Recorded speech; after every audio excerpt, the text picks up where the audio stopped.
Kate DiCamillo in The Magician's Elephant wrote, "Yes, well, I am crippled," said Madame Lavon, "and that, I assure you, goes somewhat beyond sadness. I have a story to tell, a tale penned in grief and sorrow, but it is also a story abounding in hope, beauty, and the miraculous. It is at times humiliating. And although this tale has a good end, I must warn you, it is by no means a fairy tale ending, which simply is to say that this story is real. For in fairy tales, the girl always finds her true love, good defeats evil, and everyone is happy. But I have not found such wide-eyed optimism to be the substance of our lives. In this life on earth, sadly, the girl does not always find her true love. Evil capriciously swallows men, women, and children in its path, and on this side of heaven, a shadow looms over even the brightest of our joys. Unlike fiction, however, true stories have a power all their own, and in spite of its painful and grotesque underpinnings, or perhaps because of them, my narrative is, above all things, amazing. Now, I feel the need to clarify at the start that I am not amazing. Did you think this was an epic tale of a mighty heroine? Let me put that erroneous thought to rest. I am full of flaws and sharp edges. I am half Irish, and my husband likes to tell people that I am among the fighting Irish. As you can imagine, a fighting disposition regretfully clashes with the harmony of a family at times. It is, however, helpful, perhaps essential, when catastrophe threatens to upend and best one's life. But I'm getting ahead of myself. Let us begin at the beginning.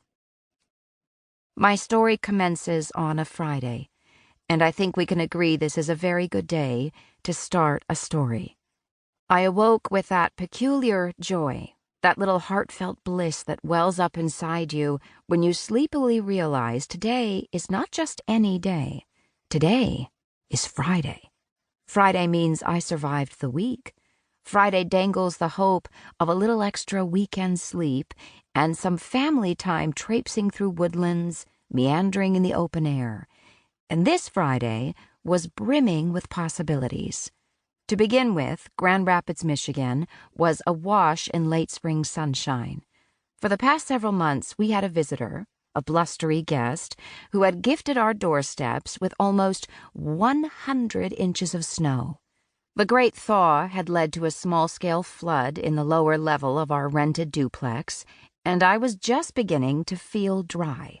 So to me, this May sun was like a long-lost friend, and like any true friend, the sunshine entered our home with no need of invitation, filling our rooms, our very cores, with its sprightly warmth.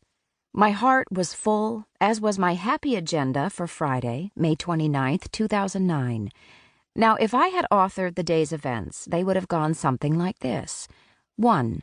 Eat breakfast as a family with my husband John, our 7-year-old son William, and our daughter Gwyneth, 4 years of age. 2. Escort William to school. 3. Prepare a dish for the last Teacher's Appreciation Luncheon of the school year, and prepare dinner for our evening date with friends. 4. Read some poems or a book during lunch to William's first-grade class. 5.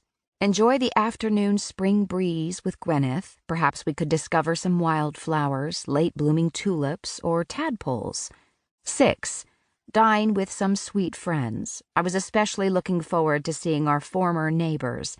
The youngest of the 4 children, Ava, age 5, and Ethan, 3, had practically lived at our house during the year we were neighbors.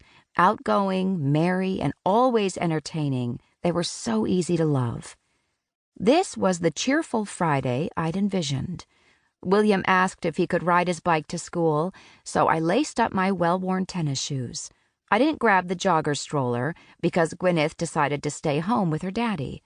The trek was not so far, but it seemed a good opportunity to sneak in a quick run. William, like a young racehorse out of the gate, boldly led the way through the dewy grass and onto the sidewalk. I attempted to keep pace with my speech.